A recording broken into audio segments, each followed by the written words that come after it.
747 비행기를 타고 가시면 보잉 747 말입니다. 그 비행기가 시속 한 600마일 속도로 달립니다. 그러니까 우리가 이 차를 타고 운전할 때 100마일만 달려도 굉장히 떨리죠. 굉장히 빠르고 막 정신이 없습니다. 100마일 놓고 가기가 참 어렵습니다. 근데 그 속도보다 6배나 빠른 600마일 시속 속도로 비행기가 달려갑니다. 그런데 여러분, 우리가 타고 있는 이 지구의 속도는요. 우리가 타고 있는 이 지구의 속도는 거기에 100배를 더하시면 됩니다. 6만 마일 이상의 속도로, 시속 6만 마일 이상의 속도로 지금 이 허공을 좀 달려가고 있습니다. 여러분 모르셨죠? 아시긴 아시지만 잊어버리셨죠? 그렇죠?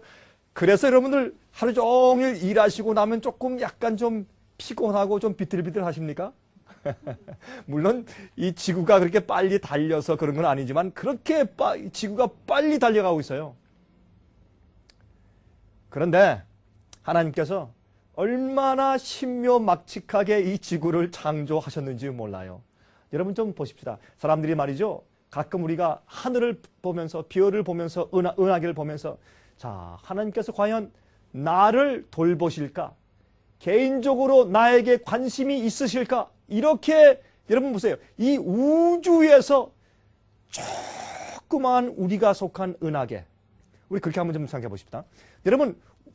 여러분과 제가 살고 있는 그 은하계는 그 은하계 속에 태양계가 있고 태양계 속에 또한 지구가 있고 또 우리가 있지 않습니까? 근데 이 큰 우주 가운데서 조그만 눈에 보이지 않는 조그만 은하계가 있어요. 그럼 이 우주가 크다면은 이 우주에서, 이 큰 우주에서 약 한 이쪽 편, 3분의 2쪽 편 정도에 그렇게 있다고, 이렇게, 이것도 추측이죠. 우리가 알 수가 없어요. 우주를 볼 수가 없으니까. 근데 거기에 조그만 은하계가 있어요. 그 은하계 가운데서 왼쪽 상부측에 조그만 태양계가 있어요. 그러니까 우주에서 보이지도 않는 우리의 은하계, 그 은하계에서 보이지도 않는 우리가 속한 태양계, 그 태양계에서 또 조그만 지구, 그 지구에서 또 물론 큰 나라지만 지구 전체를 볼 때 적은 미국, 그 미국에서 뉴욕주, 거기에서 뉴욕시, 거기에서 플러싱, 거기 조그만 건물, 그 속에 여러분과 나, 우리 참 위대하죠? 위대합니까? 우주를 볼 때 우리는 아무것도 아니요. 정말 아무것도 아니요. 그렇죠? 그래서 우리가 가끔 생각할 때 이렇게 큰 우주에서 하나님께서 나를 개인적으로 나를 돌보시고 케어하실까? 하나님이 나를 개인적으로 아시는가?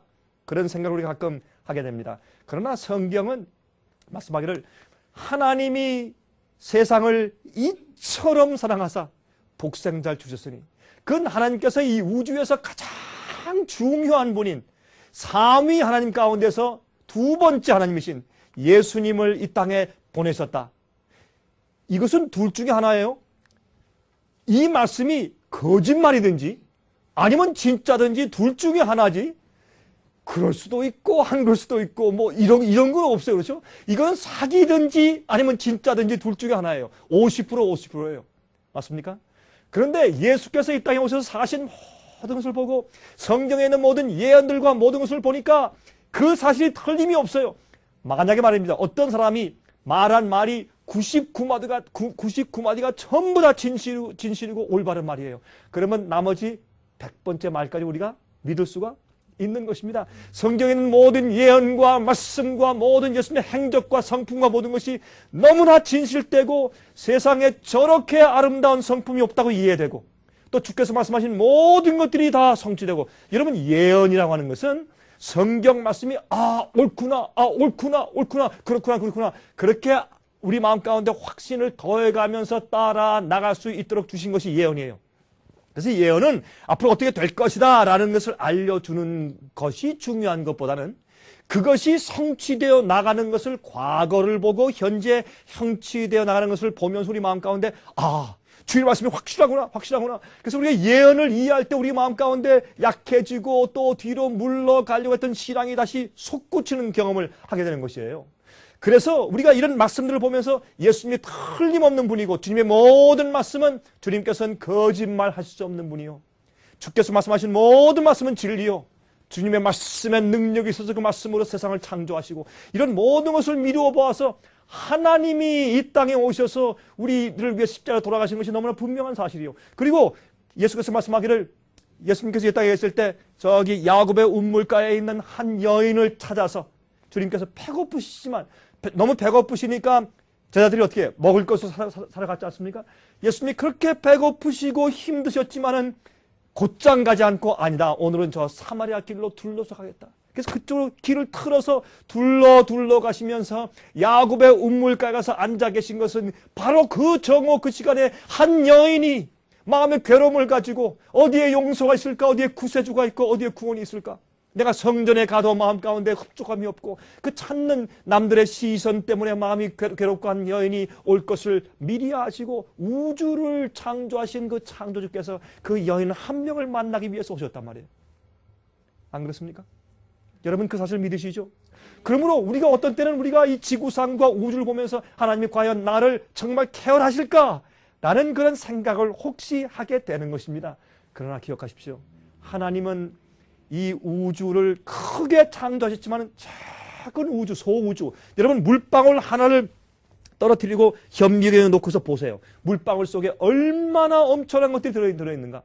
대우주가 있지만 소우주가 있어요. 그것이 무슨 뜻이냐면 하나님께서 온 우주를 주관하시지만은 그 가운데 있는 호흡하고 생명을 가지고 있는 인격체인 모든 피조물 하나하나에게 관심이 있다는 것을 우리가 알려주시는 것이에요. 우리 또 조금 좀 보십시다, 이게. 자, 태양과 지구와의 거리를 좀 보세요. 우리가 이 살고 있는 지구가 말이죠.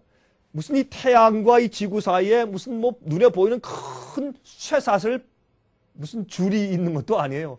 근데 정확하게 그 궤도를 잡아 돌고 있어요. 아니 좀 지루하면 지구가 말이죠. 너무 이건 계속 몇 천년 동안 돌다 보니까 좀 피곤하다. 좀 다른데 좀 구경 가보자 하고 슬쩍 다른데 가볼 수 있으려면은 절대 그렇게 하지 않고 정확하게 돌고 있어요. 그렇죠? 만약에 지구가 이 태양에 조금만 더 가까우면 타서 죽고 우리가 조금만 멀면 얼어 죽고 얼마나 주님께서 합리적으로 정확하게 거기 두셔서 정확하게 1년 365일 정확하게 돌게 하시냐 말이에요. 이것이 어떻게 우연이겠어요? 이것만 봐도 주님의 창조와 주님의 창조 속엔 설계와 디자인이 정확하게 돼 있는 것을 우리가 믿을 수밖에 없다 그 말입니다. 자, 이 또한 지구의 크기가 조금만 더 컸으면 뒤로 도망가요. 조금만 적었으면 태양 속으로 빨려 들어가서 우리가 죽어요. 정확한 그 크기야 이 태양과의 비율적으로 정확한 크기 때문에 어떻게 해요? 정확하게 돌면서 우리 생명을 유지케 하신 하나님, 그 중력의 관계 때문에 어떻게 이것이 우연이라고 말할 수가 있겠느냐 말입니다. 여러분과 제가 지금 살고 있는 은하계, 우리가 속해 있는 은하계가 이렇게 생겼어요. 근데 은하계가 돌 때 말이죠. 그냥 이렇게 핑핑 도는 것이 아니라 은하계가 돌 때는 잡아 돌아요. 이렇게 이 바퀴가 도는 것처럼 잡아 돌게 되어 있어요. 여러분 성경에 에스겔에서 보시면 그런 말씀 있죠. 바퀴 안에 바퀴가 같다. 바퀴 안에 바퀴더라. 근데 이거는 이 우주에서 말이죠. 바퀴가 도는데 그 안에 또 있고 이제 그런 것들을 이제 설명하신 사실 것이에요. 그래서 우리가 속해 있는 은하계는 바로 이런 것입니다. 이게 우리가 속해 있는 은하계예요. 근데 참 재밌는 것은 말이죠. 이 은하계 안에 생명체가 존재할 수 있는 구역은 딱 여기예요. 요 안에 은하계 가운데 중심부에는 절대로 어떤 생명체도 있을 수가 없고 어떤 혹성, 어떤 지구 같은 어떤 달 같은 이런 혹성체가 이런 플래닛이 말이죠. 그런 것이 존재할 수 없어요. 이 조금만 앞에 가면 전부 다 완전히 부서져 버리고 다 타서 없어져 버리기 때문에 이 가까이 갈 수가 없어요. 또 이 속에 빨려 들어가서 있을 수가 없어요. 그건 존재할 수가 없어요. 그래서 이 은하계가 잡아 돌면서 이 우리가 속해 있는 은하계의 이런 생명체들이 존재할 수 있는 곳은 바로 여기예요. 여기만 존재할 수 있는 거죠. 여기만 이렇게.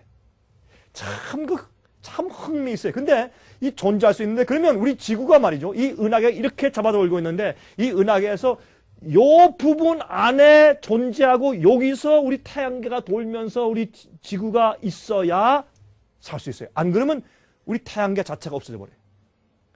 그런데 우리 지구가 어디 있습니까? 바로 여기에 있어요. 참 흥미있죠? 바로 여기에 하나님께서 바로 여기에 이 지구를 갖다 두시고 태양계를 갖다 두셨단 말입니다. 얼마나 감사해요. 여러분 이런 것만 봐도 하나님께서 이 우주를 만드신 것은 설계와 정확한 디자인을 통해서 만드시는 것이에요. 자, 그래서 말이죠. 이 천문학의 시조라고 볼 수 있는 코페르니쿠스는 이렇게 말했어요. 우주의 놀라운 질서와 그 디자인에 대해서 말하기를 창조주께서 우리가 존재할 수 있도록 하시기 위하여 우주를 가장 질서있게 만들어 주셨다 이렇게 말씀했어요. 사실 옛날에 말이죠. 옛날에 이런 수학자들, 과학자들, 천문학자들 이런 사람들은 전부 다 성경을 연구하는 그리스도인들이었어요. 그렇기 때문에 사실은 이런 천체 움직임과 하나님의 섭리에 대해서 그들이 성경을 통해서 이해할 수가 있게 된 것입니다. 여러분 그것뿐입니까? 여러분 보세요. 이렇게 작은 하나의 꽃봉오리 하나하나마다 여러분 어떻게 참 이렇게 꽃이 막 이렇게 쌓여 있다가 이게 적당한 때가 되면 그게 열려요. 열려서 쫙 꽃이 피지 않습니까? 이 하나하나 섬세하게 그래서 예수께서 말씀하기를 저 들에 있는 백합화를 보라. 저기에는 저 꽃은 옛날 솔로몬의 궁전의 아름다운 옷보다 훨씬 더 아름답다. 그렇게 말씀을 하셨지 않습니까? 누가 이렇게 아름답게 색깔을 만들었을까요? 누가 이렇게 정확한 시간에 꽃을 피울까요? 이것만 봐도 제가 지금 무엇을 지금 강조하느냐면 하나님께서는 정확한 디자인과 설계를 통해서 이 세상을 만드신 것처럼 우리의 생애와 주님께서 이 세상을 어떻게 이룰 것이라는 어떻게 세상이 나아갈 것이라는 그런 것도 정확하게 설계하시고 디자인한 대로 움직이고 있어요. 물론 우리를 주님께서 너는 구원받을 것이고 너는 멸망할 것이야 그렇게 정해놓은 것은 아니지만 이 지구의 모든 움직임과 예언도 정확하게 디자인되어 있고 설계되어 있는 것을 알 수 있어요. 이렇게 하신 하나님께서 성경을 아무렇게나 쓰시고 예언도 아무렇게나 쓰시고 이 지구상 역사가 아무렇게나 이루어져서 흘러내려가고 있는 것이 아니란 말입니다. 그렇죠? 자, 낙엽이 하나 떨어져도 그렇죠? 여러분 죄의 결과로 아담과 해와가 범죄하지 않았으면 낙엽이 없을 것이었죠. 그렇죠? 죽는 게 없으니까. 그런데 사람이 범죄한 다음에 죽게 되었는데 그 죽게 되는 모습까지도 주님께서 우리를 위로하시기 위해서 낙엽이 떨어지는데도 노랗게 어떤 때는 빨갛게 그렇게 변하면서 우리의 눈을 즐겁게 해주면서 죽게 만드셨어요. 하나님은 사랑이세요. 참 하나님은 사랑이세요. 저는 이 세상 이모저모를 보면서 제가 매일 느껴요. 아, 주님은 사랑이시다. 하나님은 사랑이시다. 참 정말 그렇지 않습니까? 이거 보세요. 이 잎사귀도 보시면 여기 줄기가 있고 거기에 다 이게 그저 탄소 동화작용을 할 때 엽록소가 어떻게 생기며 또 그 속에서 그것이 어떻게 서로 이제 물을 빨아 올려가면 대로 해서 하나하나 그 조직체까지 전부 가도록 만드신 하나님의 기가 막힌 설계를 보세요.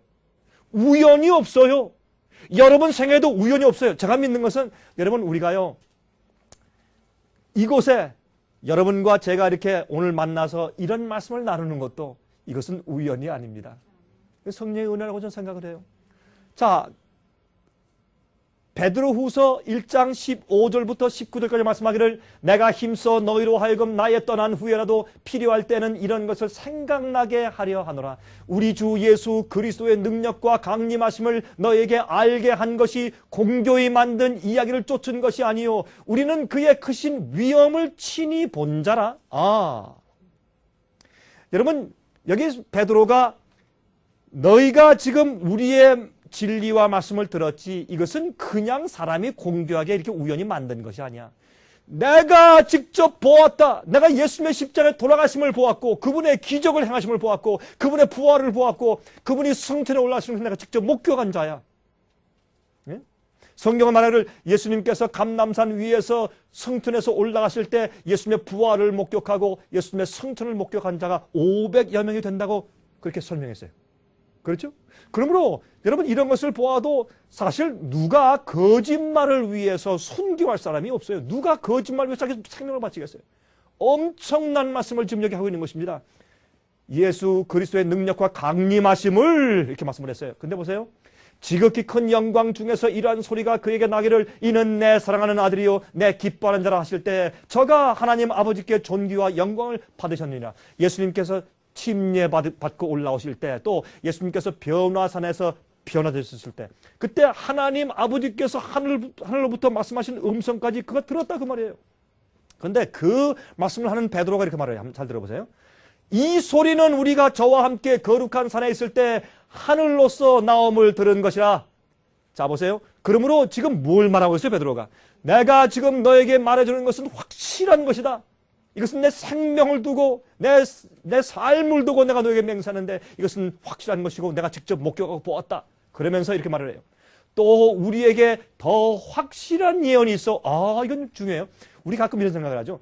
아유, 나도 베드로처럼 예수님을 좀 한번 보았더라면, 나도 베드로처럼 예수님의 부활을 보았었더라면, 나도 베드로처럼 변화산에서 하나님으로 변화된 그 예수님의 영광을 나도 한번 목격했었더라면 얼마나 좋았겠는가라고 부러워하죠. 그렇죠? 그러나 베드로는 말해요. 내가 그런 엄청난 것을 보았다. 내가 직접 목격했어. 그러나 또 우리에게 어떻게 확실한? 더 확실한, 더가 무슨 말이에요? 그보다 더 내가 직접 보고 경험한 그런 경험보다도 더 확실한 무엇이 있다? 예언이 있어. 어두운 데 비치는 등불과 같으니 날이 새어 샛별이 너희 마음에 떠오르기까지 너희가 이것을 주의하는 것이 아니라. 그리고 이 성경 말씀 가운데 있는 이 예언들 말이에요. 이 성경 가운데 있는 예언들 말씀, 물론 예언할 때는 이 성경 속에 가르치는 교리나 진리들 모두를 다 예언이라고 할 수 있어요. 예언은 꼭 앞으로 어떤 있을 사건들을 미리 말해주는 것만 예언이 아니고 설교하고 가르치는 것도 예언이라고 할 수가 있습니다.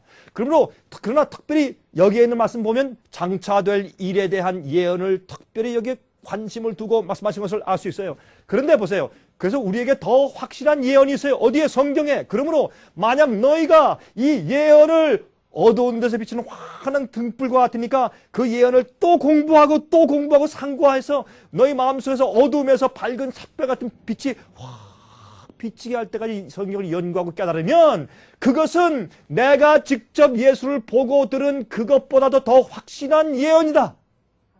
그 말씀이에요. 그러므로 여러분 이것은 뭐냐 하면 성경 말씀을 우리가 다 가지고 이 말씀 속에서 하나님의 계시를 이해하고 경험하면 우리는 사도 바울보다 더 많은 진리의 빛을 받은 것과 같다고 말이에요. 보세요. 사도 바울은 요한계시록을 알았어요? 몰랐어요. 베드로는 요한계시록을 알았어요? 몰랐어요. 사도 베드로 또 이 사도 요한과 다니엘도 그들이 계시를 보고 다 기록했지만은 그것들이 기가 막히게 성취되는 이런 시대에 그들이 살아보지 못했기 때문에 그들은 우리보다 어떤 의미에서 예언의 성취를 잘 모르고 죽었어요. 그렇죠? 그러면 우리는 큰 특권이에요. 그래서 사실은 앞에 살다가 죽어간 많은 선지자들이 그렇게 느꼈을 것이에요. 아, 내가 예수께서 두 번째 오시는 그 마지막 시대 내가 한번 살아보았으면 그런 간절한 소망을 가지고들이 죽었어요. 그래서 여러분 다니엘서 12장 보면 하나님께서 뭐라 그랬어요? 다니엘아, 너는 이거 모른다. 이 책을 봉함하라. Seal up the book. 봉함하라. 그리고 가서 쉬어라. 너는 나중에 내 업을 누릴 것이다. 넌 지금 모르니까 가서 쉬어라 그랬어요. 왜? 다니엘은 계시를 받았지만 그는 다 이해하지 못했어요. 그러나 우리는 다니엘의 계시를 통해서 공산주의가 무너지는 놀라운 다니엘 11장 40절부터 있는 예언을 우리는 이해해요.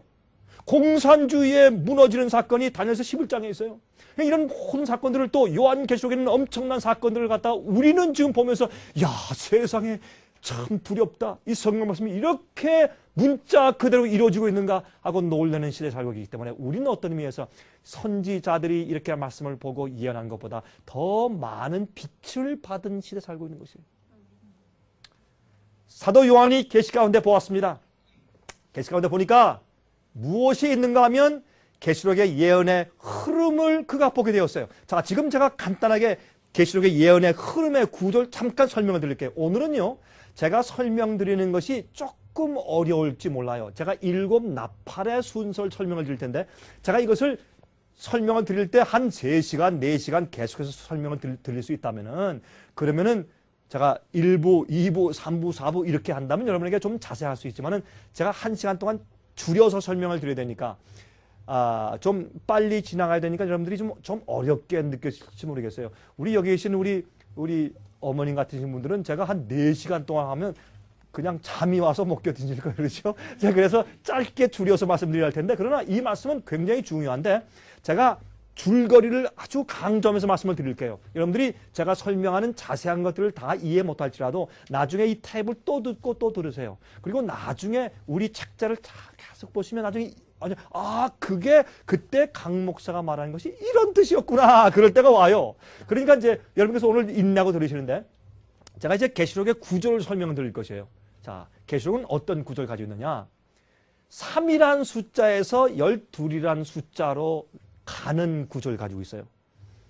성경은 성소를 중심으로 기록된 책입니다.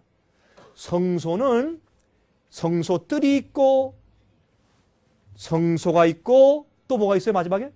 지성소가 있어요. 그렇죠? 지성소는 법궤가 있는데 법궤 위에 무슨 영광이 흘러나와요? 쉐키나 영광이 흘러나와요. 그것은 하나님의 임재를 상징해요. 자, 그러면 아담과 해와가 어디에 살았어요? 하나님의 존전 앞에 살았어요.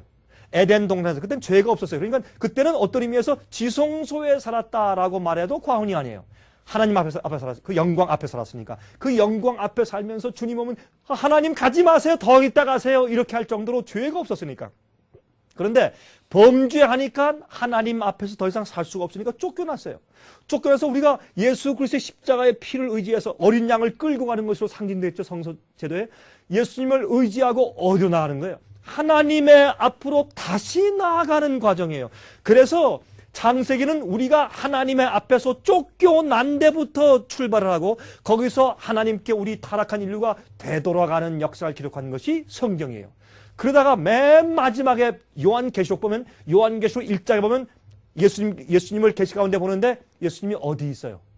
예수님께서 7 금초대 사이에 왔다 갔다 하세요. 그러면 성소 제도 가운데 금초대가 있는 곳이 어디예요? 지성소예요? 성소예요. 그렇죠? 이 성소 뜰에서 성소 뜰에는 단이 있죠. 그렇죠?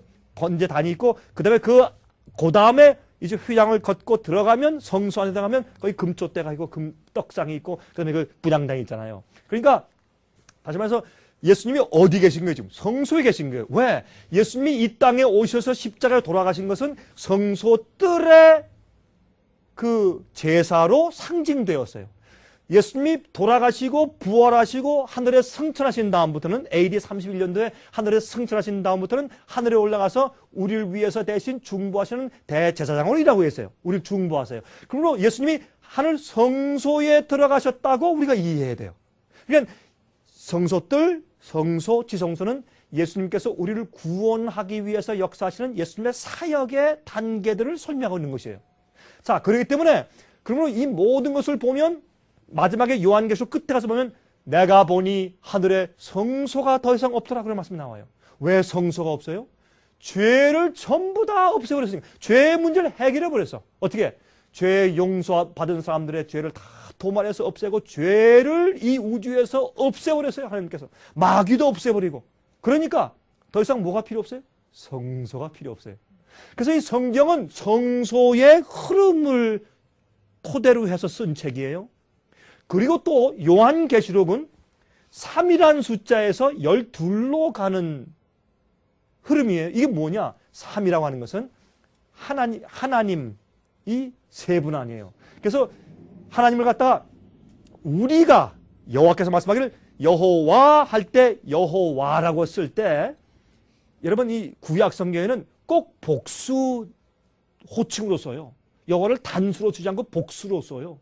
왜냐하면 하나님이 한 분이 아니고 세 분이신데 왜 3위가 일체라고 부르며 3위가 하나님, 왜 유일하신 한 하나님이라고 부르느냐 하면 하나님의 성품, 하나님의 목적, 또 주님께서 일해 나가시는 방법이 세 분, 아버지 하나님과 예수님과 성령님이 똑같으세요.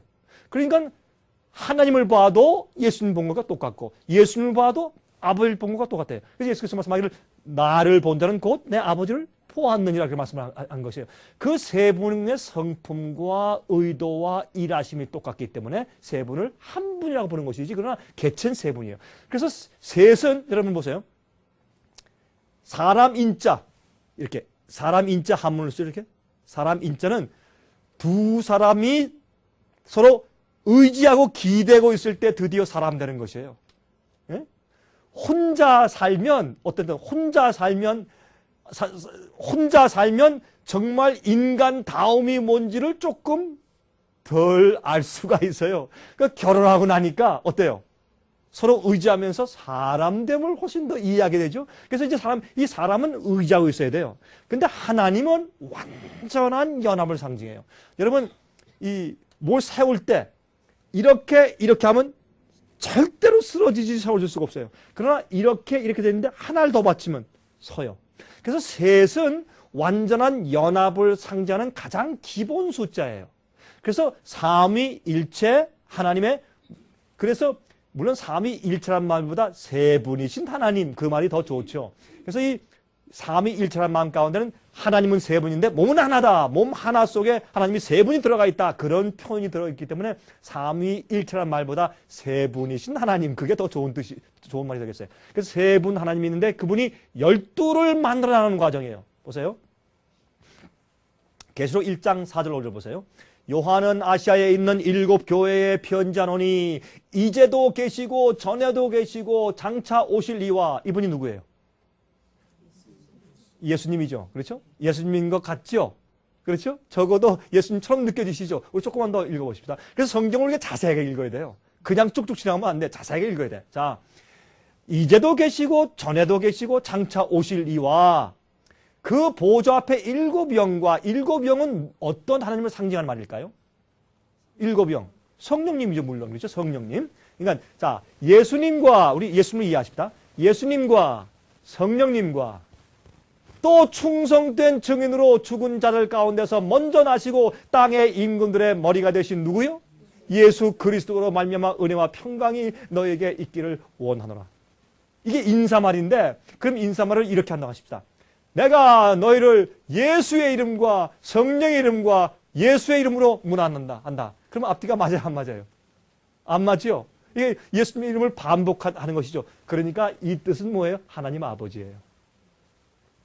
그래서 예수께서 이렇게 말씀하셨어요. 누가복음에 내가 이 땅에 다시 너희를 데리러 올 때 나는 나의 영광과 아버지의 영광과 천사의 영광으로 너희를 데리러 올 것이라. 그러므로 예수께서 오실 때 보세요. 예수께서 오실 때 천천만만 천사와 성령님과 다 함께 오실 텐데 다 오실 때 하나님 아버지만 저 댕그러니 저 우주 중앙에 혼자 남겨놓고 외롭게 그렇게 오실 거예요. 물론 하나님이시기 때문에 무소부재하시고 만유에 계신 분이시지만 그러나 실제적으로 예수께서 눈에 보이게 오실 때 하나님 아버지만 저기 우주 중앙에 혼자 계신 것이 아니에요. 다 함께 오세요. 그래서 아버지도 장차 오실 이라고 성경에 말씀을 했어요. 그래서 아버지와 성령님과 예수께서 이제 역사하시는 것을 이제 요한계시록 1장에 시작을 해요. 그래서 보세요. 삼위이신 하나님, 세 분이신 하나님께서 완전한 연합이에요. 완전히 연합된 하나님께서 우리 인간의 구속 사업을 이루시는데 어떻게 이루시는가? 12를 만드세요. 왜 12인가 보세요. 여러분, 이 정방형 입방형 정사각형을 보면 선이 몇 개가 있어야 되지 입방형 정사각형이 돼요. 그거는 하나, 둘, 셋, 넷, 다섯, 여섯, 일곱, 여덟, 아홉, 열, 열하나, 12이에요. 12선이 있어야 돼요. 12선을 그어야 입방형 꽉 찬 정사각형이 돼요. 여러분, 새 예루살렘 성전이 내려오는데 요한계시록 21장에 그 모습이 무엇 같더라? 신부가 신랑을 위해서 단장한 것처럼 아름답더라. 그런데 그 사이즈가 어떻게 해요? 딱 정사각형이더라. 그래서 이거는 완전한 교회를 상징해요. 완전하신 하나님께서 완전한 교회를 만들어 나가시는 역사가 요한계시록이에요. 예? 요한복음 17장에 예수님께서 기도하실 때 어떻게 했어요? 아버지시여, 아버지와 우리가 하나인 것처럼 저들도 하나가 되게 해 주시옵소서. 그렇게 기도한 거 기억하시죠? 그러므로 예수님께서 하나님과 예수님과 성령님께서 하나신 것처럼 마지막 교회도 하나예요. 뭐가 하나인 줄 아세요? 자, 하나님 아버지와 예수님이 이해하고 믿으시는 도리가 달라요? 다르면 안 돼. 큰일 나죠. 그래서 마지막 교회는 성경을 이해하는 진리가 하나예요. 그들의 영적인 경험과 구원의 경험이 하나예요. 네? 그들이 핍박을 받을 때 견디는 그들의 경험도 하나예요. 그 성경 말하기를 주도 하나요, 믿음도 하나요, 침례도 하나요. 그런데 오늘날 보세요. 오늘날 교회가 파가 얼마나 많아요. 침례교 하면 침례교 안에 파가 무슨 제일 침례교, 뭐 옛날 Primitive Baptist Church, 예? 또 무슨 남침례교, 북침례교, 예? 그런 많아. 장로교도 뭐 고려 장로교파, 또 무슨 연합 장로교파, 무슨 파, 얼마나 많아요. 감리교회도 그리고 말이죠. 그것뿐만이 아니에요. 교회가 같은 교파라고 할지라도 그 안에 교회들이 얼마나 우죽순으로 갈라져 있어요. 믿는 바가 이렇게 다르고 저렇게 다르고, 같은 교파 안에 목사님과 제가 대화해보면 같은 교파 안에 목사님들인데 믿는 게 달라. 같은 교회 다니는데 교인들 믿는 게 달라요. 왜요? 주님 말씀대로 안 믿어요.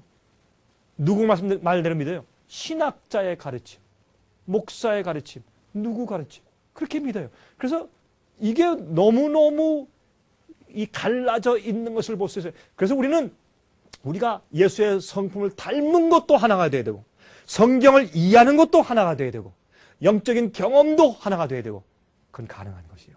말씀대로. 그래서 마지막 시대 주님께서 어떻게 해요? 정말 연합된 한 교회를 만드세요. 이제 보세요. 그런데 요한계시록 21장 15절부터 17절 보세요. 내게 말하는 자가 그 성과 그 문들과 성곽을 청량하려고 금갈대를 가졌더라. 그 성은 네모가 반듯하여 장광이 같은지라 그 갈대로 그 성을 청량하니 1만 2천 스타디온이요 장과 광과 고가 같더라. 장이 뭐예요? 길이. 광은 넓이, 고는 높이. 이게 같대리가 뭐예요? 정입방형, 정사각형이에요. 그래서 나중에 완전하게 준비된 흠없는 교회를 상징하는 얘기예요. 그런 교회를 이루어 나가시는 주님의 역사에 대한 예언이 요한계시록이에요. 자, 어려운 게 없어요. 그 성곽을 청량함에 144 규빗이니 사람의 청량고 청사의 청량이라. 여러분, 나중에 요한계시록 14장 1절에 보면 14만 4천이 어린 양과 함께 시온 산에 섰더라. 그렇죠? 그는 온전케 된 주의 마지막 백성들인데 그들의 입에 거짓말이 없고 하나님 앞에, 하나님의 보좌 앞에서 흠이 없는 자들이더라. 그렇게 말을 했어요. 온전케 된 자들. 여러분 그렇게 생각하시죠? 아유, 목사님, 우리 죄인들이 어떻게 그렇게 돼요? 주님께서 그 일을 이루고 있고 이루실 것입니다. 마지막에 환난을 통할 때 완전히 저 불 속에 태워서 정결케 하실 거예요. 그땐 말이죠. 마지막 주의 참교의 백성들은, 이 백성들은 교파에 속한 사람들이 아니에요. 성경에 속한 사람들이에요. 성령에 속한 사람들이에요. 주님의 뜻대로만 사는 사람들이고 어린 양이 어디로 인도하든지 따라가는 사람들이에요. 이 사람들은요. 그들의 경험이 너무 순수해지기 때문에 하늘이 보고 놀랄 것이에요. 마지막 증인들이에요. 여러분 그 가능한 일이에요. 아유, 우리 죄인들이 어떻게 그렇게 돼요? 아니에요. 주님께서 말씀하기를 주님께서 우리를 향해서 바라시는 것은 우리의 거룩함이에요. 거룩함. 이게 이루어지는데 우리가 지금 개인적으로 이루어지는 것을 나중에 주님께서 어떻게 해요? 마지막 환난 통해서 우리를 신속히 준비시켜서 그런 교회를 주님께서 인치실 것이에요. 이제 앞으로 보세요. 엄청난 일들이 이 세상에 생길 것이에요. 그래서 새 예루살렘 교회, 하나님의 참 교회를 만들어 나가시는 과정이에요. 그 과정 가운데 이 세상의 역사가 어떻게 흘러갈 것인가라는 것을 보여주신 것이 요한계시록이에요. 예수님이 십자가 돌아가시고 부활하시고 승천하신 이후부터 시작해서 예수께서 두 번째 이 땅에 오셨다가 나중에 천년기 지나서 새 예루살렘 그 성이 이 땅에 내려와서 이 땅이 새 하늘과 새 땅이 될 때까지 이 지구가 어떤 방식으로 흘러갈 것인가 하는 구조를 우리에게 보여주신 그 띠미, 줄거리가 요한계시록이란 말이에요. 하나님께서. 그렇죠? 사미 하나님께서. 자, 그런데 이 하나님께서 마지막 완전한 교회를 이루실 때까지 어떤 단계가 어떠한 흐름으로 흘러갈 것인가라는 것을 보여주셨는데, 7교회, 예수님께서 이 땅에서 승천하신 이후에 있었던 초대교회, 에베소 교회, 그때부터 시작해서 마지막 환난을 통과하고 승리하는 마지막 참 남은 교회 때까지 7시대로 나누어서 첫 번째 에베소 교회, 그렇죠? 에베소, 서모나, 투아디라, 사대, 빌라델피아, 이렇게 쭉 나가는 그런 교회들, 그렇죠?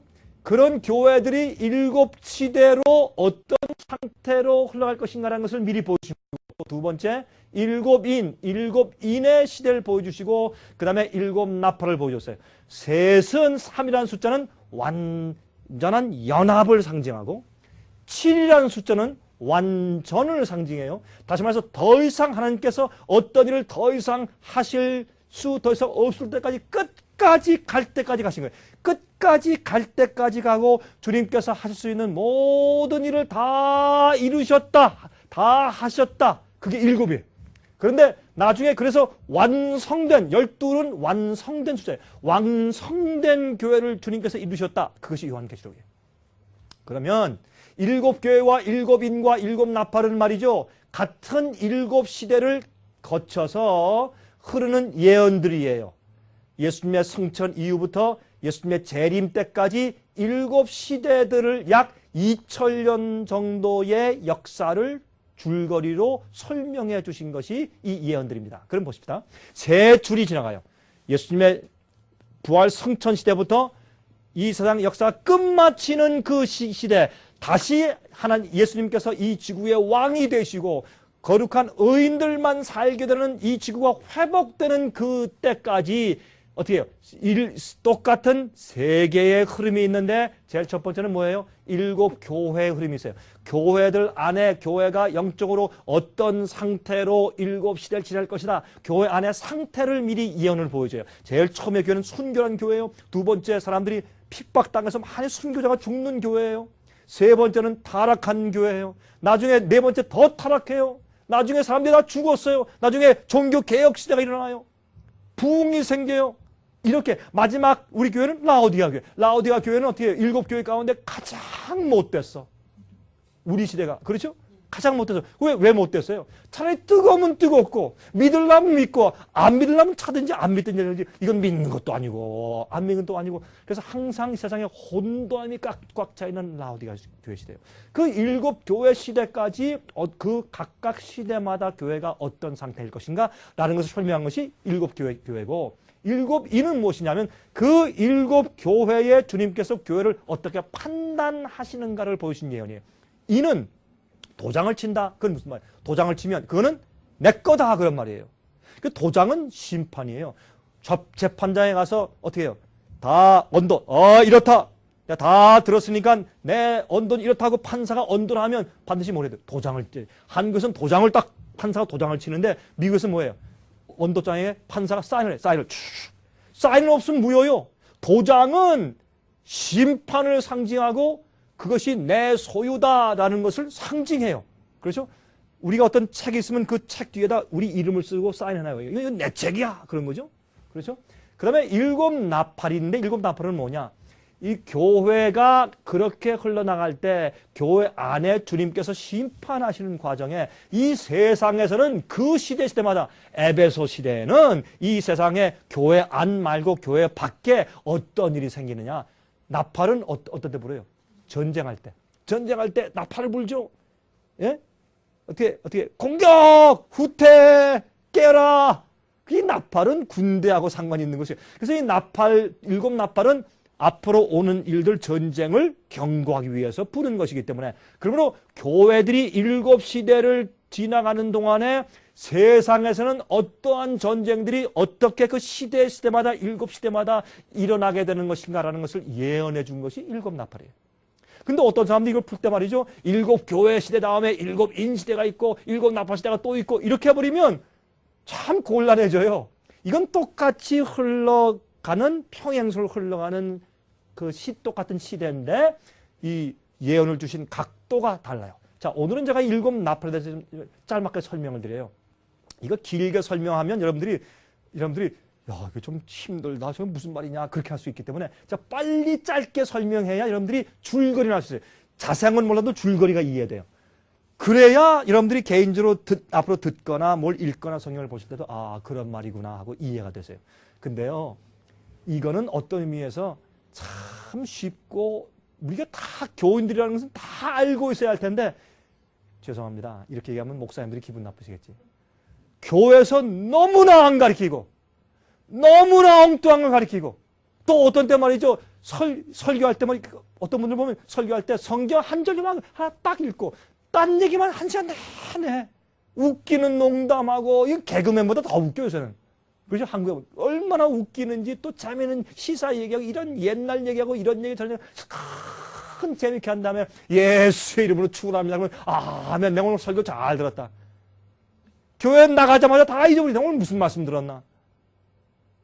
그리고 믿는 것도 말이죠. 타협적인 믿음을 다 가리켜서 당신들 그렇게 살면서 그런 죄악 가운데 그런 습관 가운데 살아도 당신은 구원받고 보장됐으니 걱정 마시오. 우리 교회 나오면서 헌금만 잘 드리면 당신 영원한 생명은 보장돼 있어.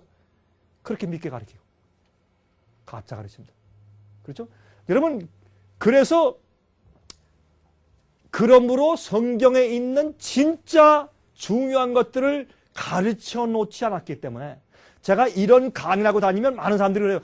목사님, 나도 처음 들은 얘기예요. 너무 힘들어요. 어려워요. 그래서 다 어른들이라 딱딱한 그런 떡을 줘야 될 텐데 뭐만 마셔? 맨날 우유만 마셨어. 맨날 30살, 40살, 50살, 60대 된 사람이 누워가지고 젖 주세요. 맨날 쪽쪽 그만 빨아먹었으니 어떻게 해야 돼? 이해를 못하는 거죠. 제가 좀 해학적으로 설명하지만 사실 그러한 것입니다.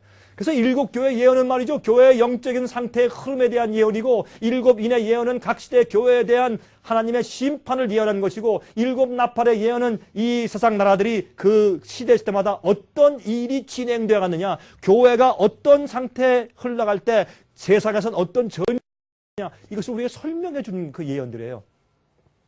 그래서 특별히 7 나팔은 7인은 교회 안에 대한 주님의 심판이에요. 의인들을 의인이라 하고 죄인을 죄인이라 하고 주님께서 교회 안의 심판인데 7 나팔은 세상 교회 밖에 있는 세상을 향한 주님의 심판이에요.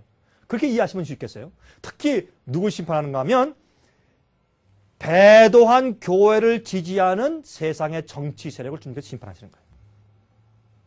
이 7인에서 누가 타락한 교회냐라는 것을 말씀하시면서 7 나팔 때는 그 타락한 교회를 도와주고 지지해주는 세상의 정치 세력을 주님께서 심판하세요. 어떻게 해요? 한 나라가 다른 나라를 치게 해서 심판하세요. 보세요. 성경 구약에 보시면 하나님께서 이스라엘 백성들을 심판했습니까? 안 했습니까? 자주 심판했죠? 어떻게 심판했어요? 무엇으로? 주님께서 천사를 내려보내가지고 채찍으로 그들 때렸어요? 어떤 채찍으로? 북방에부터 나라가 오는데 바벨론이 쳐들어와서 그들이 매를 맞음으로 바벨론이 쳐들어와서 포로 잡혀가고 전쟁으로 그들이 당함으로 주님께서 채찍질을 하셨다고 되어 있어요. 그러므로 어떻게 하나님께서 다른 나라를 다른 나라가 일어나서 어떤 나라를 치게 함으로 배도하고 잘못된 타락한 교회를 지지하는 정치 세력과 나라를 갖다 주님께서 때리시고 심판하시는 그 예언이 7 나팔이란 말이에요. 자, 그러니까 이 요한계시록 예언의 흐름이 조금 머리에 잡히시죠? 자, 그런 식으로 읽어보시면 그게 이제 이해가 되실 거예요, 앞으로. 그럼 7 나팔 보십시다. 빨리 지나가요. 여러분들, 좀, 지금은 다 이해 못하셔도 돼요. 근데, 흐름이 저렇구나. 그렇게 이해하셨다가 나중에 우리 책잘 읽어보세요. 우리 월간 읽어보시고 또 제 테이블 다시 한번 들어보시면 점점점 이해가 되실 거예요. 왜냐면 어떤 의미에서 이거 제가 괜히 핑계하는 것이 아니라 여러분들이 교회에서 이런 것을 여러분들이 교회 다닐 때 10년, 20년, 30년, 40년 이렇게 오래 교회를 다녔어도 이것을 교회에서 안 가르쳤으니 제가 고생하는 거예요. 제가 어떤 의미에서. 예? 제가 원망한다는 것보다 하여튼 사실 그래요. 그러니까 참 이런 걸 들을 사람들이 어려워한단 말이에요. 아주 기본적인 것인데 7 나팔은 7 나팔 시대인데 여러분과 제가 살고 있는 시대가 7째 나팔 시대에 살고 있어요. 예수님의 재림 바로 직전에 우리가 살고 있으니까 우리는 바로 여기 살고 여기. 지금 제가 옛날에 그릴 때는 여기였는데 요걸 좀 화살표를 제가 바꿔야 되겠어요. 이렇게 쫙 끝들이 이렇게 바꿔놔야 돼. 이제 화살표를 갖다 쫙. 여러분 그 다니엘서 2장에 보시면 그 신상이 있죠. 신상의 제일 밑에 발가락. 옛날에 제가 설교할 때 우리 지금 발가락 시대 살고 있습니다. 아니에요. 지금 발톱 끝에 살고 있어요. 발톱 끝이에요. 우리 지금. 끝이요. 끝이요. 지금은. 예? 그래서 우리 일곱째 나팔 시대 살고 있는데 보세요. 일곱 나팔의 예언은요. 이 세상 나라들에 대한 하나님의 심판을 예언한 것이에요. 특히 배도한 교회를 지지하는 세력들에 대한 심판인데 이제부터 좀 살펴보십시다. 계시록 8장 2절부터 5절까지 보시면 일곱 나팔에 대한 얘기가 나와요. 내가 보면 하나님 앞에 시위한 일곱 천사가 있어 일곱 나팔을 받았더라. 또 다른 천사가 와서 제단 곁에 서서 금향로를 가지고 많은 향을 받았으니 이는 모든 성도의 기도들과 합하여 보좌 앞 금단에 드리고자 함이라. 향연이 성도의 기도와 함께 천사의 손으로부터 하나님 앞으로 올라가는지라. 천사가 향로를 가지고 단 위에 불을 담아다가 땅에 쏟음에 뇌성과 음성과 번개와 지진이 나더라. 일곱 나팔 가진 일곱 천사가 나팔 불기를 예비하더라. 이것은 일곱 교회 시대를 따라가면서 주님께서 어떻게 타락한 교회와 타락한 정치세를 주님께서 심판하시는가를 알려주시는 것인데 여기에 금향로를 가지고서 이것을 땅에 쏟아요. 금향로를 땅에 쏟는다는 것은 은혜 시간이 끝나는 것을 상징하는데 전체적인 세상의 은혜 시간이 끝나는 것이 아니라 그 나라마다 그 정치가마다 주님께서 더 이상 돌보시지 않고 더 이상 함께하지 않고서 그 사람의 은혜 시간이 끝나버리는 것을 상징한 얘기예요. 자, 그러므로 이렇게 이해하십시다. 에베소, 서머나, 버가모, 두아디라, 사대, 빌랄베아, 라오디게아 이런 일곱 교회 시대를 흘러가면서 첫 번째, 두 번째, 세 번째, 네 번째 나팔 시대는 서로마가 멸망하는 예언들이에요. 서로마가. 왜요? 여러분 초대교회에서부터 교회가 타락할 때 그 교회가 타락하는데 지지해준 세력이 로마 나라예요. 여러분 교황권이 어디에서 생겼어요? 로마 나라에서 생겼어요. 그래서 타락한 교회와 함께하고 교회가 정치와 손을 잡고 교회가 돈만 사랑하게 되고 교회가 개인들을 구하기 위해서 역사하는 것보다 교회를 크게 짓고 교인 수를 많이 이런데 관심을 가지고 눈을 팔게 되었어요. 오늘날 이 시대의 교회들이 그런 관념을 가지고 사는 것처럼 그렇게 되어버렸어요. 그럴 때 주님께서 어떻게 해요? 그런 타락한 이 로마 제국을 주님께서 채찍질하시는 그런 예언을 일곱 나팔에서 보여주시는데 보세요. 이제 그래서 로마 제국이 몰락하는 과정을 설명하셨어요. 첫 번째, 두 번째, 세 번째, 네 번째 나팔을 예언하시면서 그런데 이렇게 말씀하셨어요. 7절 보시면 계시록 8장 7절 보시면 첫째 천사가 나팔을 보니 피 섞인 우박과 불이 나서 땅에 쏟아지며 여러분 우박은 추워요? 더워요? 추워요. 그러면 로마 나라를 공격해오는 어떤 세력을 표상했다면 북쪽에서 오겠어요? 남쪽에서 오겠어요? 북쪽에서 오죠. 그래서 북쪽에서 오는 게르만 족속들의 우리가 세계 역사에서 배우잖아요. 게르만 족속들이 오는데 어떻게 우박과 불이 나서 우박과 불이 섞이니까 북쪽에서 추운 지방에서 오는데 어떻게 불로 태워요. 그들이 와서 얼마나 불로 태우면서 로마를 괴롭히는지 몰라요. 우리 역사에서 알지 않습니까? 8절 둘째 천사가 나팔을 부니 불 붙는 큰 상과 같은 것이 바다에 던지우매 화산 같은 것이 바다에 와서 그냥 빠져버려. 엄청난 파괴예요. 예? 그런데 자 보세요. 바다에 산이 빠지는 것 같아. 그러면 이게 말이죠. 사실은 사도 요한이 계시 가운데 뭘 보고 있느냐? 큰 배들. 사람들 군대를 많이 실어놓은 배들이 그냥 해상전을 하다가 물에 막 빠지는 그런 상징적인 표현이에요. 요한계시록은 상징의 책 아니에요? 그러니까 해전을 하다가 배들이 빠지더라 이렇게 하지 않고 어떻게 해요? 불 붙는 큰 산과 같은 것이 바다에 던져서 바다에 그냥 배들이 막 빠지는 그런 상징의 그림을 보여준 것이에요. 그 다음에 10절에 셋째 천사가 나팔 부니 횃불같이 타는 큰 별이 하늘에서 떨어져 강들의 3분의 1과 여러 무습에 떨어져요. 큰 샛별이 떨어지면서 이 강들의 강동원 물섬에 떨어져. 이게 무슨 말인가? 조금 더 설명드릴게요. 12절. 넷째 천사가 나팔 부니까 해 3분의 1과 달 3분의 1과 별들의 3분의 1이 침을 받아요. 여러분 옛날에 말이죠. 로마 제국 시대에 여기 보세요. 해, 달, 별은 뭘 상징했는가? 황제, 상원, 하원, 국회 이런 것을 그들은 해와 달과 별로 상징했어요. 그래서 황제를 어떻게 황제는 곧 태양이다. 황제에게 경배하라. 그렇게 했죠. 그 다음에 또 이 달과 별들은 국회의원들 그 당시 상원에 있는 이런 국회의원들을 상징하는 말로 로마에서는 자주 사용했어요. 문학책에도 많이 나오는 얘기들이에요. 그러므로 이건 뭘 말했는가? 첫째 나팔 때는 북쪽에 있는 고트족 알라릭 장군이 인솔한 북쪽에 있는 세력이 로마에 내려와서 얼마나 괴롭히며 쳤는지 몰라요. 이건 첫째 나팔 때 하나님께서 그 로마를 심판하시는 광경이었어요. 두 번째는 뭐예요? 두 번째는 반달족 겐세릭 장군이 남쪽에서부터 올라와가지고 지중해에서 로마 함대와 그 밑에 있는 반달족의 함대와 전쟁을 했는데 로마의 군함들이 전부 빠져서 엄청나게 패했어요. 그러한 바다 속에서 전쟁을 해서 공격을 당해서 굉장히 어려움을 당해서 로마가 그런 하나님께서 어떻게 타락한 로마를 갖다가 어떻게 타락한 교회를 지지하는 로마를 갖다가 하나님께서 다른 나라 세력을 일으켜서 채찍질 하시는 거. 바벨론이나 페르시아를 일으켜서 이스라엘 나라를 채찍질 하시는 것처럼 로마를 채찍질 하시는 것을 여기에 예언한 예언들이에요. 세 번째 나팔은 뭐예요? 훈족의 아틸라 장군인데 이 아틸라 장군 성경에서요. 그의 이름은 쑥이더라.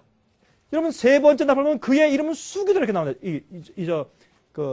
woodworm 쑥이더라 이렇게 쑥 그랬는데 이 쑥이더라고 하는 그 얘기가 재밌는 것은 옛날에 훈족의 아틸라 장군은 유명한 장군이에요. 아주 전수용명한 장군인데 이 장군이 쳐들어와가지고 로마를 굉장히 괴롭혔어요. 근데 이 아틸라 장군의 옛날의 고대 책을 보면 그 사람의 별명이 쑥이에요.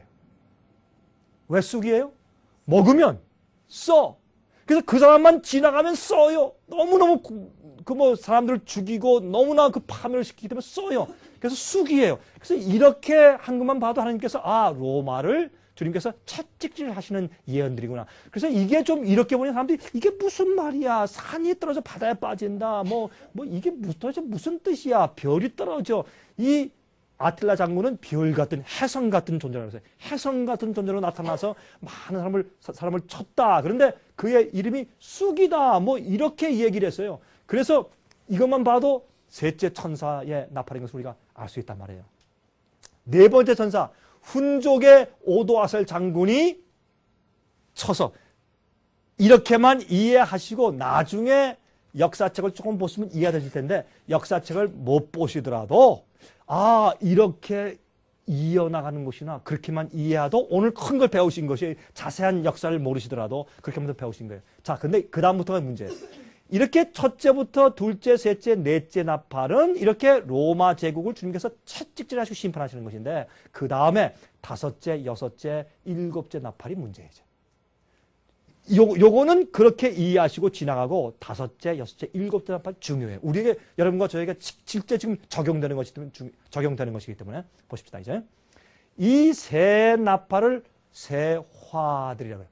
워우, 워우, 워우. 이렇게 해서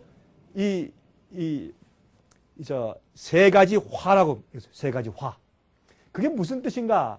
요한계시록 8장 13절에 말하기를 내가 또 보고 들으니 공중에 날아가는 독수리가 큰 소리를 이르되 이 독수리는 천사예요. 이 독수리라고 표현했지만 날아가는 사람이 천사를 말하는 거예요. 소리를 이르되 땅에 거하는 자들에게 화가 있으리로다. 이 외에도 세 천사의 불 나팔 소리를 인하미로다. 다시 말해서 이게 아무것도 아니야. 이제 앞으로 화가 있어. 큰 화가 있다. 이제 앞으로 첫째, 둘째, 셋째, 넷째 나팔 이건 아무것도 아니야. 앞으로 다섯째, 여섯째, 일곱째 나팔 세 화는 이게 정말 힘든 화가 온다. 그렇게 얘기를 했습니다. 그건 무슨 말인가? 화는 진리에서 떠나 배도한 교회와 그 교회를 지지하는 국가에 대한 하나님의 심판을 말하는 것이에요. 자, 다섯째 나팔 첫째 화에 요한계시록 9장부터 보겠습니다. 1절부터 12절까지 보면 첫째 화에 이렇게 말했어요. 다섯째 천사가 나팔을 불매 내가 보니 하늘에서 땅에 떨어진 별 하나가 있는데 저가 무저갱의 열쇠를 받았더라. 저가 무저갱을 여니 그 구멍에서 큰 풀무에 연기 같은 연기가 올라오매 해와 공기와 그 구멍의 연기로 인하여 어두워지며 또 황충이 연기 가운데로부터 땅 위에 나오매 저희가 땅에 있는 전갈의 권세와 같은 권세를 받았더라. 이것은 이 무저갱 같은 데서 연기가 올라온다는 그런 표현들이 몇 번 나오거든요. 그거는 마귀의 오류의 가르침으로 세상을 꽉 채우고 사람을 어둡게 한다는 표현으로 쓰여졌어요. 무저갱은 여러분 무저갱은 뭐예요? bottomless pit. 밑에 밑바닥이 없는 구멍. 아니 세상에 밑바닥이 없는 구멍이 어디 있어요? 다 내려가도 다 구멍이 있지.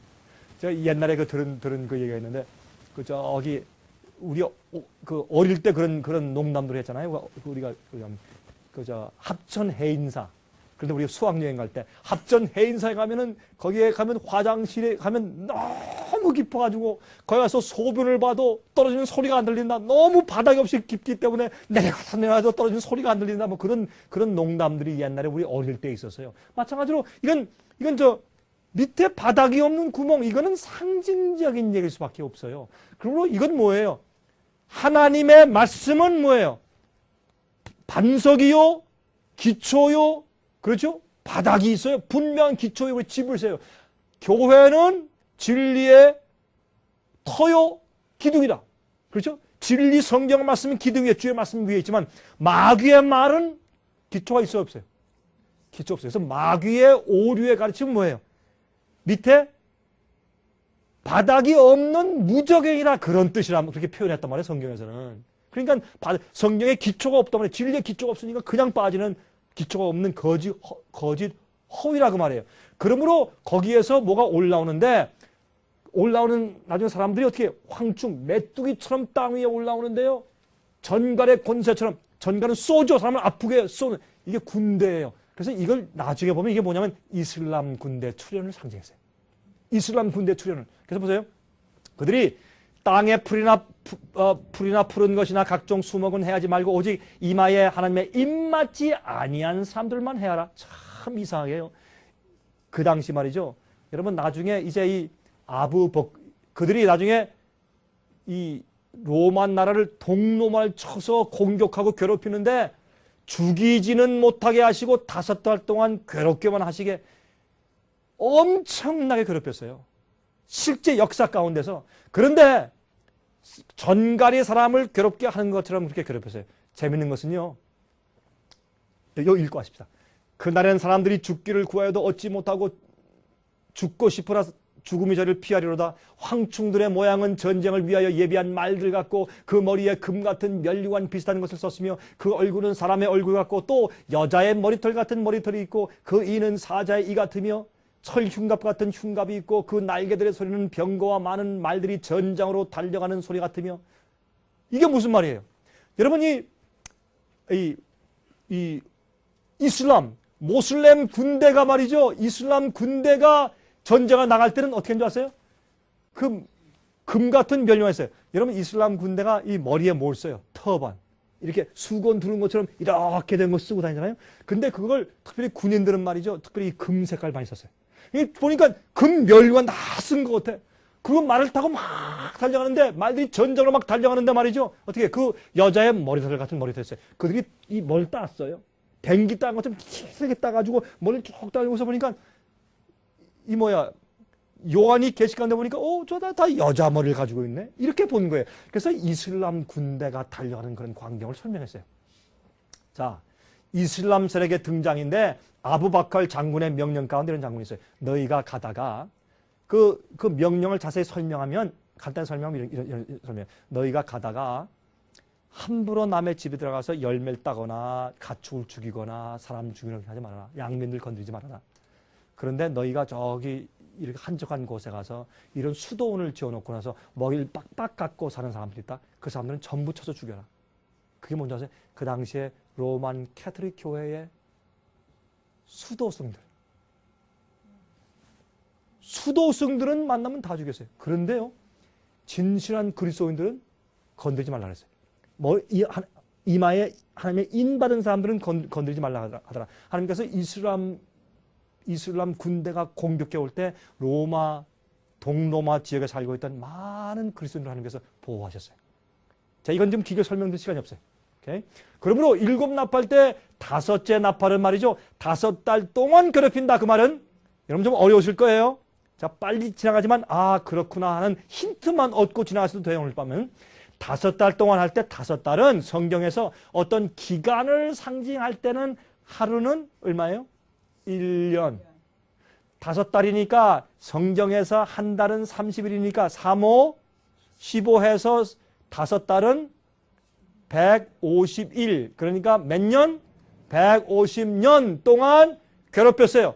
그래서 이슬람 군대가 동로마를 침공해서 괴롭히기 시작한 것은 역사에 보면 1299년 7월 27일부터예요. 그것이 1449년 7월 27일까지 150년 동안 정확하게 괴롭힌 역사에 기록되어 있어요.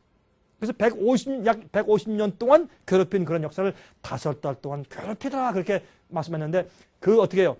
로마 제국에서 저스틴티니안 황제가 로마 교황에게 로마의 권세를 주고 교회를 다스릴 아버지의 권세라고 그걸 준 다음에 전도해서 동로마로 이사 가니까 하나님께서 어떻게 해요? 또 이슬람 세력을 일으켜서 동로마를 쳐서 괴롭힌 그런 심판의 역사를 이 7 나팔 가운데서 5째 나팔, 첫 번째 화가 말하고 있단 말이에요. 그게 첫 번째 화예요. 두 번째, 6째 천사가 나팔을 불매 내가 들으니 하나님 금단 넷불에서 한 음성이 나서 나팔 가진 6째 천사에게 말하기를 큰 강 유브라데에 결박한 내 천사를 놓아주라 하며 그 내 천사가 놓였으니 그들은 년월일시에 이르러 사람 3분의 1을 죽이기로 예비한 자더라. 마병대 수는 2만만이니 내가 그들의 수를 들어놓으라. 2만만을 여러분 계산하면 수억의 군대가 가지고 있단 말이에요. 엄청난 모하메드 이스라엘 군대를 말하는 것이죠. 이같이 이상한 가운데 그 말들과 그 탄자들을 보니 불빛과 자줏빛과 유황빛 흉갑이 있고 또 말들의 머리는 사자머리 같고 그 입에서는 불과 연기와 유황이 나더라. 여러분 말에 이런 치장을 하고 다녔고 또 말에게 대포를 끌고 가면서 대포의 모습이 어때요? 사자머리 같아. 근데 그 입에서 뭐가 나와요? 대포에서 연기와 유황이 대포알이 확 나오니까 연기가 확 나오면서 막 대포알이 나오니까 어떻게 해요?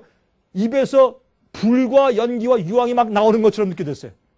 계시 가운데 보니까 이게 역사 가운데서 화약을 사용하고 대포를 사용해서 전쟁에서 대포를 쏘면서 전쟁한 제일 첫 번째 나라가 이슬람 세력이에요.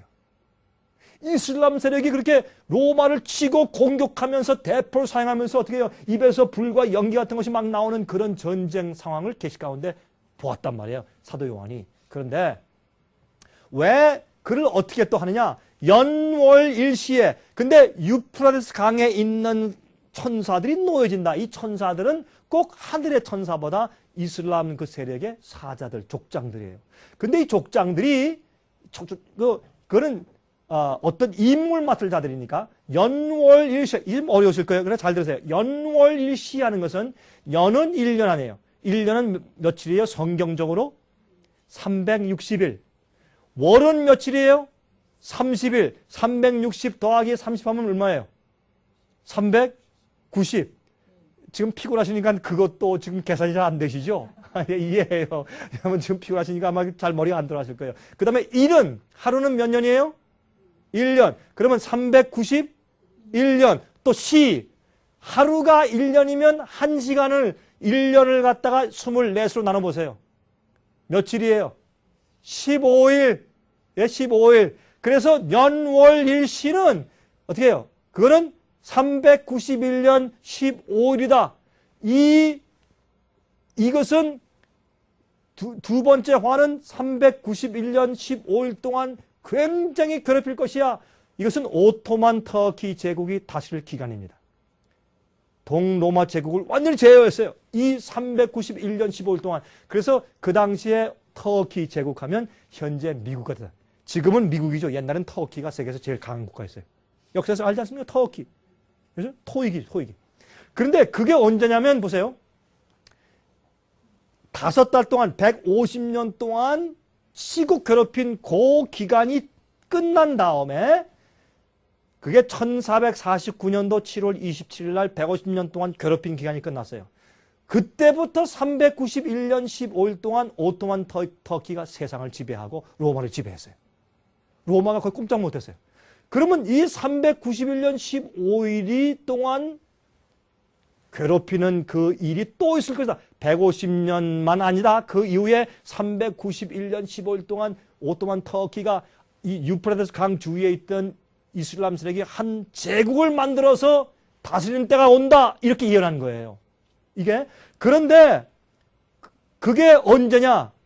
1449년 7월 27일에다가 391년 15일 더하면 1840년 8월 11일이 돼요.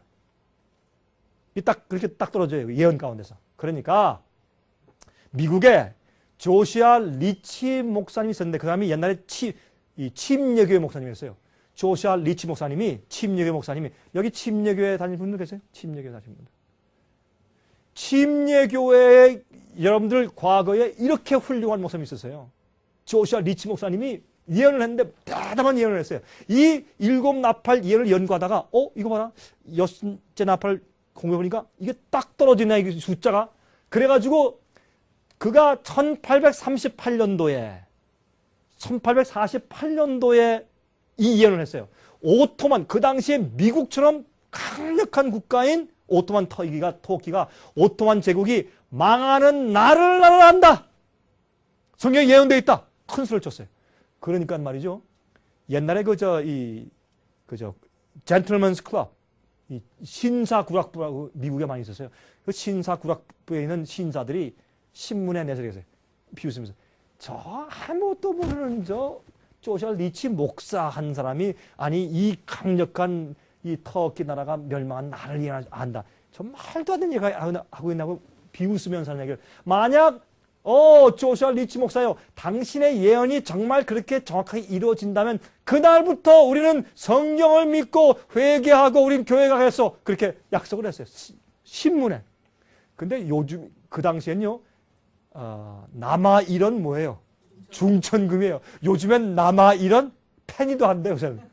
하도 마음을 이래다 저랬다 바꿔가지고 그렇죠? 옛날엔 말 한마디 하면 그대로 지켰어요. 남자는 약속을 지켜야죠. 그렇죠?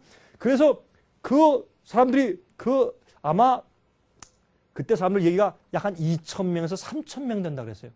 그 신사들이 그렇게 많은 사람들이 비웃으면서 약속했어요. 당신 말이 웃기지 마시오. 당신 말이 정말 맞다면 우린 당장 성경 믿고 우리 회개하고 예수 믿고 교회 가겠어. 그렇게 말을 했단 말이에요. 그런데 말해보세요. 그가 년월 일시는 391년 15일인데 그렇기 때문에 1449년 7월 27일부터 391년 15일을 더하면 1840년 8월 11일이 됩니다. 그때 오토만 터키 제국은 완전히 망합니다. 이러니까 2년 후에 있을 일이 예언한 게 정확한 날짜까지. 이건 말도 안 되는 얘기예요. 이만큼 조시아 리치 목사님은 성경 말씀을 신뢰하고 믿었단 말이에요. 그런데 보세요. 동로마와 교황권에 대한 하나님의 심판에 대한 예언인데 이때 어떤 일이 생겼느냐? 재밌어요.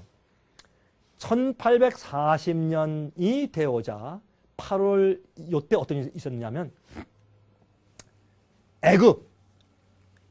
애굽이 터키를 치고 올라오는 거예요.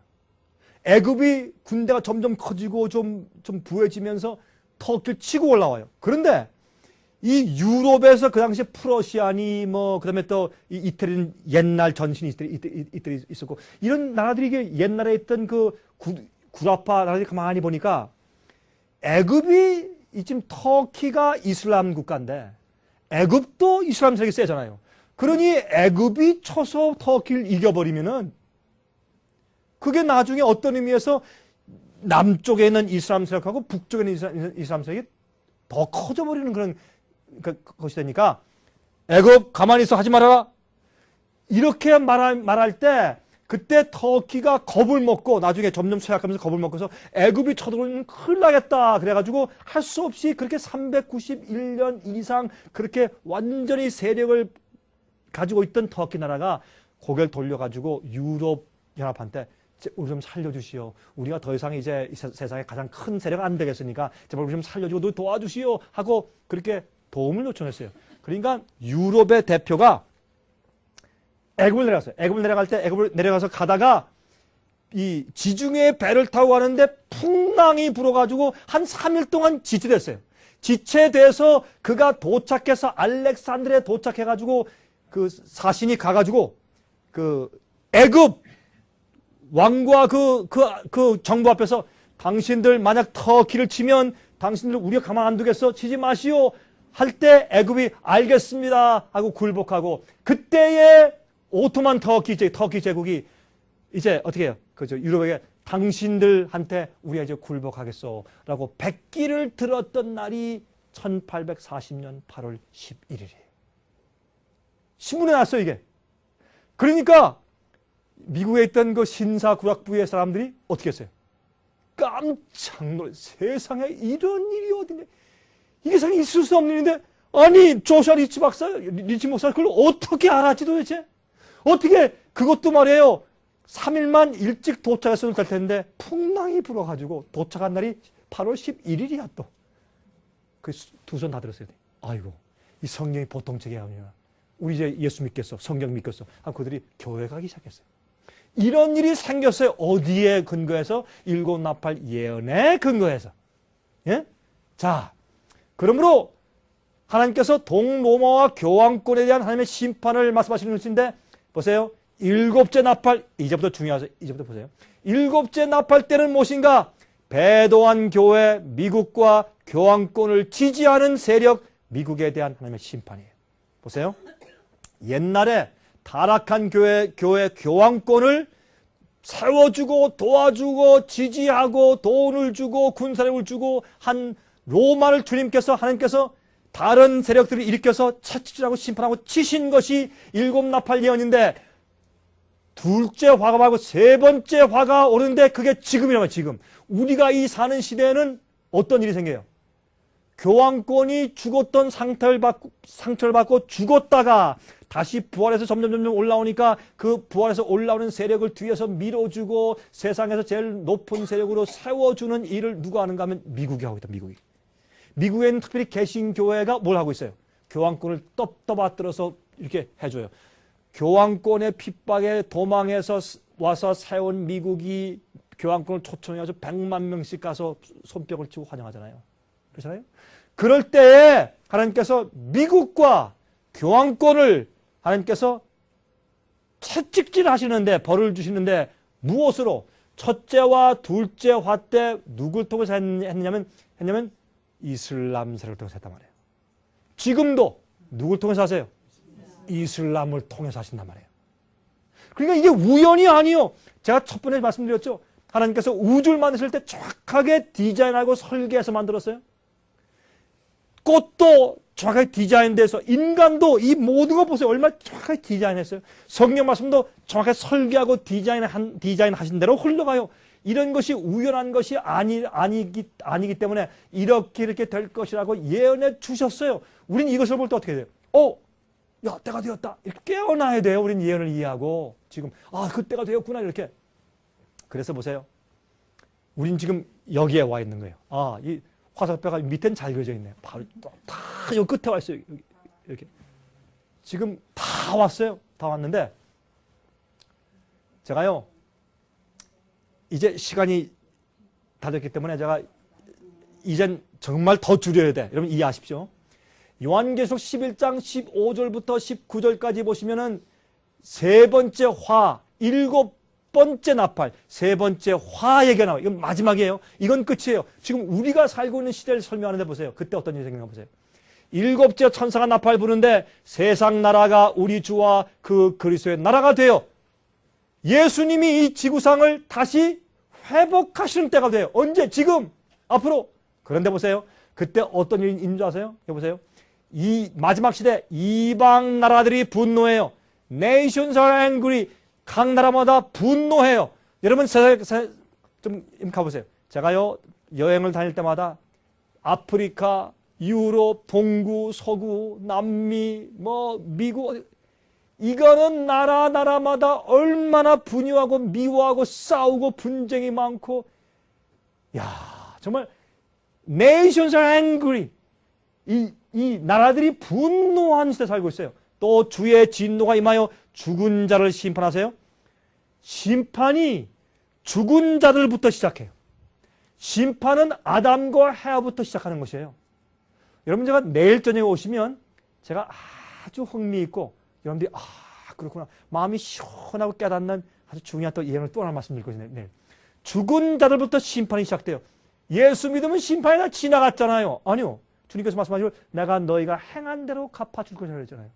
주님께서는 그저 쓱싹 구원할 수 없어요. 왜? 천사들이 다 보고 마귀가 보고 있는데 쓱싹 내 치마폭에 들어가라. 일로 와라. 살짝 들어가자. 그렇게 할 수가 없단 말이에요. 전부 다 살피고 마귀야 봐라. 자 책을 펴서 봐라. 내 말이 맞지? 천사야 봐라. 내 말이 맞지? 내가 이 사람을 영원히 구원할 자격이 있지? 그렇지? 이 사람 좀 봐라. 이 사람의 회개를 보지?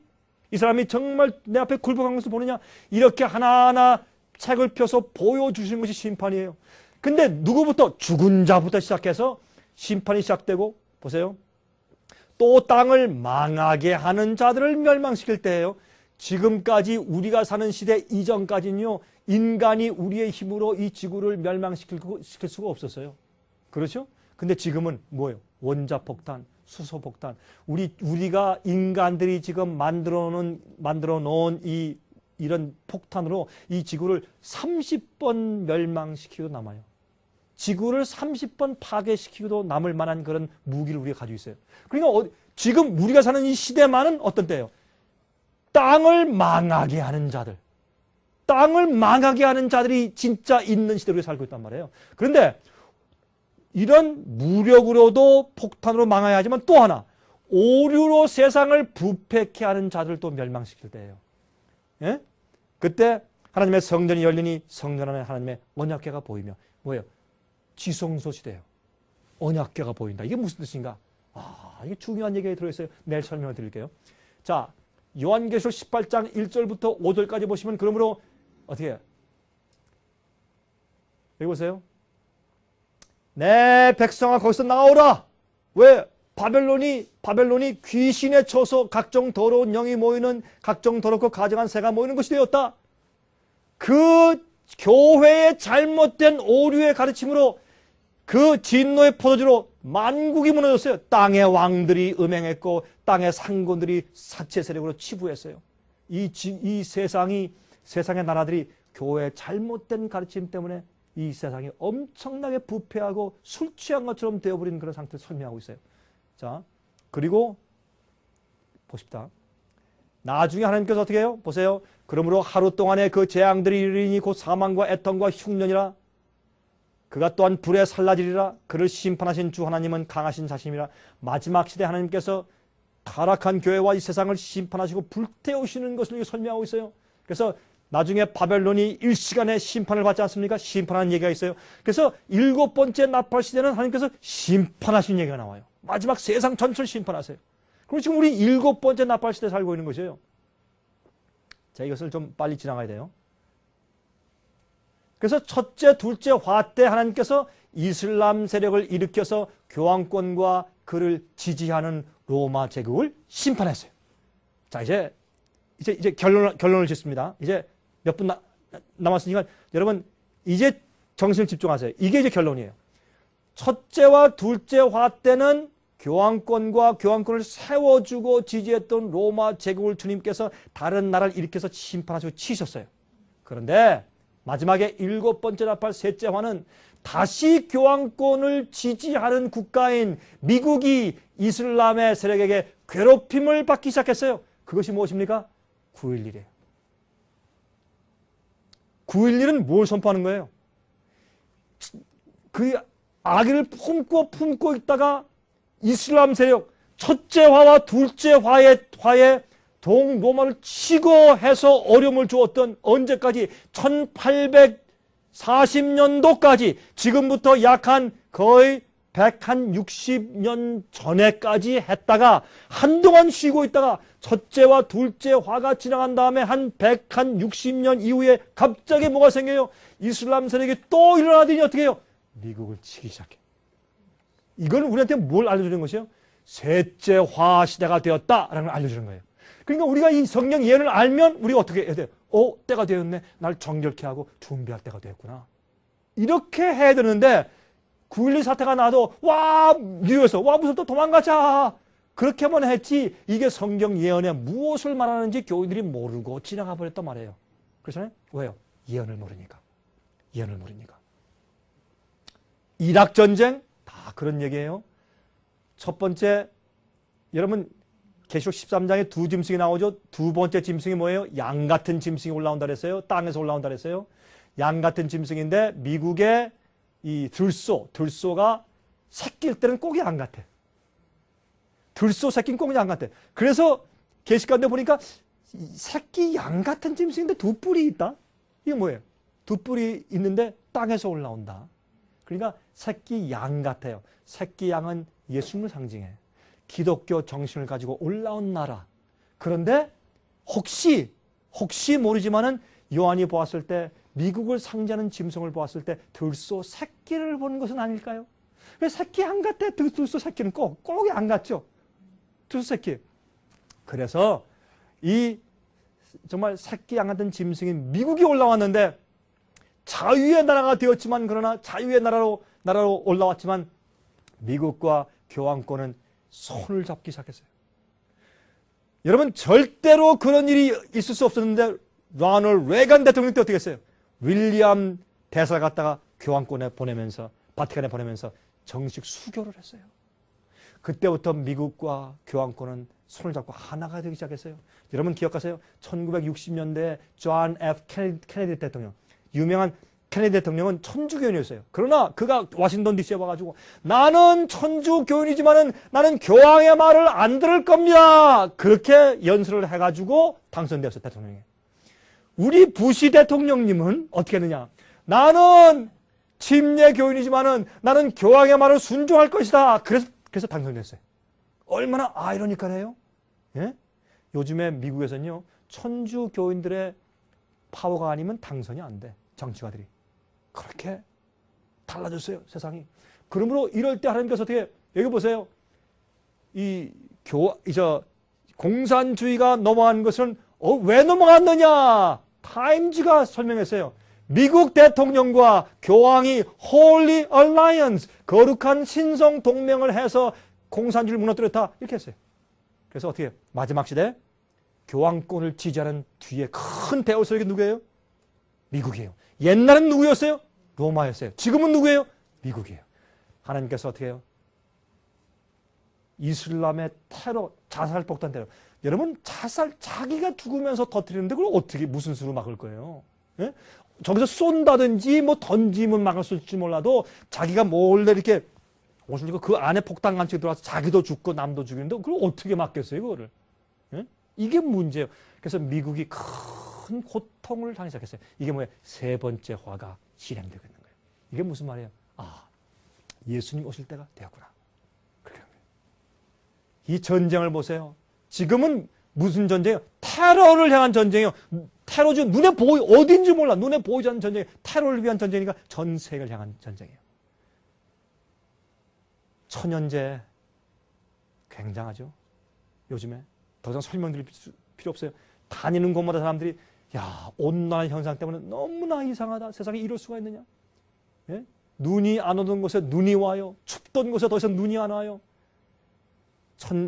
2006년도에 가장 천연제가 심했어요.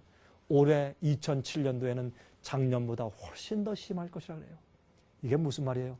마지막 때가 되었다. 우리한테 말해주고 있는 것이에요. 예수님 오세요. 제가 더 설명을 드려야 할 텐데 시간이 지나서 제가 이제 설명을 거기서 끝내겠습니다. 여러분, 이건 뭘 말하느냐? 정말 우리 마음을 우리가 존절케 해서 준비할 때가 되었다. 이럴 때, 요것만 말씀드릴게요. 이럴 때 어떤 일이 생긴 줄 아세요? 마귀가 택한 자까지 미혹하게 하기 위해서 뭘 퍼뜨리는가? 가짜 성령 운동을 퍼뜨렸어요. 가짜 성령 운동이 교회를 휩쓸어요. 그게 뭔지 아세요?